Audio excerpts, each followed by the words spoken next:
Assalamualaikum warahmatullahi wabarakatuh dan selamat pagi. Perkenalkan, nama saya Chandra Mayangkara dari Fakultas Tarbiyah dan Ilmu Keguruan, jurusan Pendidikan Bahasa Inggris, kelas 3C. Pada kesempatan kali ini, saya akan membagikan 4 tips bagaimana cara menarik perhatian para audiens atau yang biasa kita kenal dengan how to captive an audience. Baiklah, pada kesempatan kali ini, saya akan menjelaskan yang pertama mengenai show up. Apa itu show up?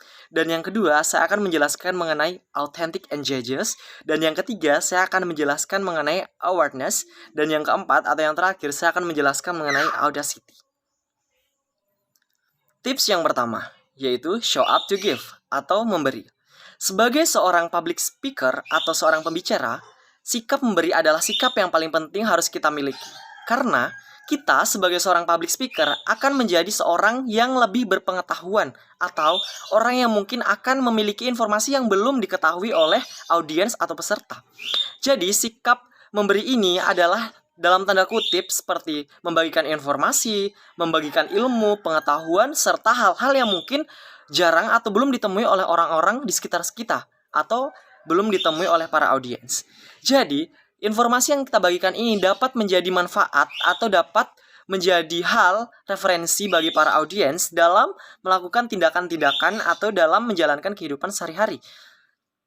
Tips yang kedua, authenticity engages. Jadi, sebagai seorang public speaker atau sebagai seorang pembicara, kita harus memiliki keaslian. Atau, kita harus memahami diri kita sendiri sebelum kita memahami para audiens atau para peserta kita. Sehingga, dalam berbicara di depan umum, konsep atau teknik berbicara yang kita gunakan dapat sesuai dengan keinginan kita. Sehingga kita dapat dengan mudah menyampaikan informasi serta hal-hal yang kita ingin bagi kepada audiens kita.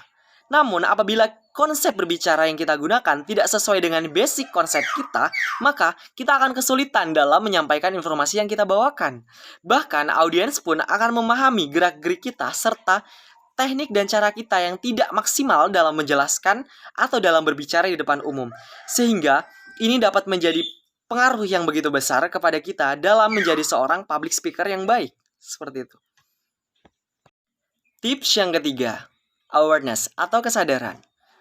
Kesadaran di sini dibangun tidak hanya dari satu pihak, namun dari kedua belah pihak, yaitu dari seorang public speaker atau seorang pembicara, dan dari seorang audiens atau peserta. Sebagai seorang pembicara, kesadaran dibangun atas dasar diri kita sendiri.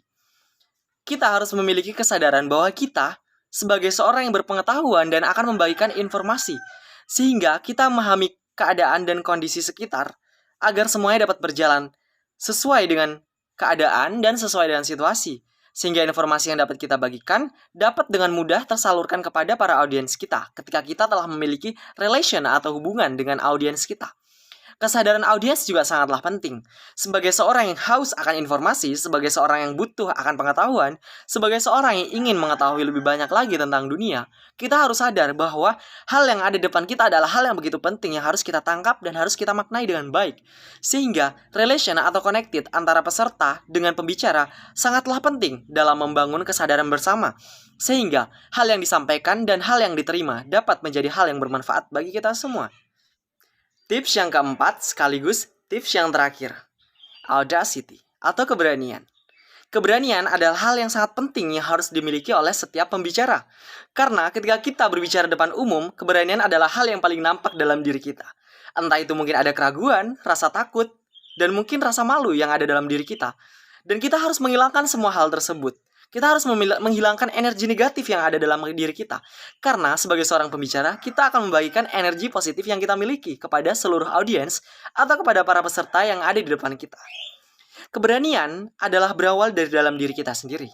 Jadi kita harus menanamkan keyakinan, kepercayaan diri, serta menghilangkan rasa takut yang ada dalam diri kita sendiri. Karena ketika kita merasa takut atau ketika kita ragu, maka hal yang kita sampaikan juga akan menjadi keraguan bagi para audiens kita. Sehingga keberanian sangatlah penting bagi seorang pembicara. Seperti itu. Sebagai seorang public speaker, kadang-kadang kita muncul rasa takut, rasa ragu, dan rasa malu ketika kita berbicara di depan umum, ketika kita berdiri sendiri. Maka kita harus merubah mindset kita sebagai seorang pembicara, yaitu rasa berani yang begitu besar. Karena ketika kita berbicara di depan umum, artinya kita adalah orang yang sangat berpengetahuan, orang yang sangat ingin dimintai informasi, orang yang tahu akan suatu hal. Keberanian adalah hal yang sangat penting sebagai seorang public speaker atau sebagai seorang pembicara. Tentunya, keberanian akan menunjang kita dalam membagikan informasi yang kita bawakan. Serta keberanian akan memicu adanya rasa percaya diri. Kepercayaan diri ini akan lahir dari dalam diri kita. Dan ketika kita telah memiliki rasa kepercayaan diri, maka audiens juga akan percaya bahwa apa yang kita sampaikan adalah hal yang penting dan bermanfaat bagi mereka. Sehingga mereka akan mengikuti hal-hal yang kita bagikan, hal-hal yang kita sampaikan, karena mereka menganggap itu adalah hal yang bermanfaat bagi mereka. Kita dapat membagikan pengalaman kita sebagai seorang public speaker, pengalaman yang telah kita lewati, yang pernah kita coba, dan yang mungkin jarang dicoba oleh orang lain, dan dapat menjadi inspirasi bagi orang lain, atau menjadi tolak ukur bagi orang lain, atau peserta kita dalam menjalani kehidupan sehari-hari. Sehingga kita perlu membagi wawasan dan membuka pengetahuan para audiens kita, bahwa hal yang kita sampaikan adalah hal yang berkesinambungan dengan kehidupan sehari-hari, bahwa hal yang kita sampaikan adalah hal yang ada kaitannya dengan kehidupan nyata. Sekian yang dapat saya sampaikan. Kurang dan lebihnya mohon dimaafkan. Saya akhiri, wabillahi taufik wal hidayah. Wassalamualaikum warahmatullahi wabarakatuh.